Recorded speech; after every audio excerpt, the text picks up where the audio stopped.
అన్ని జిల్లాలలో కూడా ఇప్పుడు కొన్ని పోస్టులు పడతా ఉన్నాయి. అవేంటి అంటే జూనియర్ అసిస్టెంట్లు, రికార్డ్ అసిస్టెంట్లు, ఆఫీస్ సబార్డినేట్ లాంటి ఇంకా అనేక పోస్టులు పడతా ఉన్నాయి.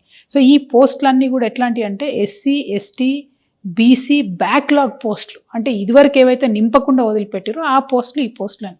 సో ఆ పోస్టులన్నింటినీ కూడా పొలిటికల్ పైరవులతోని, కొంతమంది అవినీతి అధికారుల అండతోని నింపుతున్నారు డబ్బులు తీసుకొని అనేటటువంటి ఒక ఆందోళన చాలామంది నిరుద్యోగ మిత్రులు వ్యక్తం చేస్తున్నారు.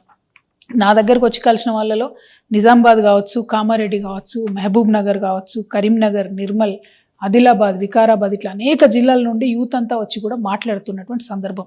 సో నేను ఈ ప్రభుత్వానికి ఒకటే హెచ్చరిక చేస్తూ ఉన్నా, ఏవైతే ఇట్లా బీఆర్ఎస్ టైంలో అన్యాయం జరిగిందో, ఏదైతే పోస్టులు అమ్ముకున్నారనేటటువంటి ఆరోపణలు, అక్కడక్కడ రుజువైనటువంటి ఆరోపణలు ఉన్నాయో, ఏదైతే చిన్న జిల్లా స్థాయి పోస్టులు కూడా అమ్ముకున్నారో అదే పరిస్థితి మల్లయ్యల కాంగ్రెస్లో వచ్చేటట్టు కనబడతా ఉన్నది. దయచేసి కళ్ళు తెరవండి, అధికారులకు స్ట్రిక్ట్ వార్నింగ్ ఇవ్వండి. నేను జిల్లా కలెక్టర్లందరినీ కూడా రిక్వెస్ట్ చేస్తూ ఉన్నా, ఈ డిపార్ట్మెంట్లో జిల్లా స్థాయి పోస్టులన్నీ కూడా మీ కలెక్టర్ల పరిధిలోనే ఉంటాయి.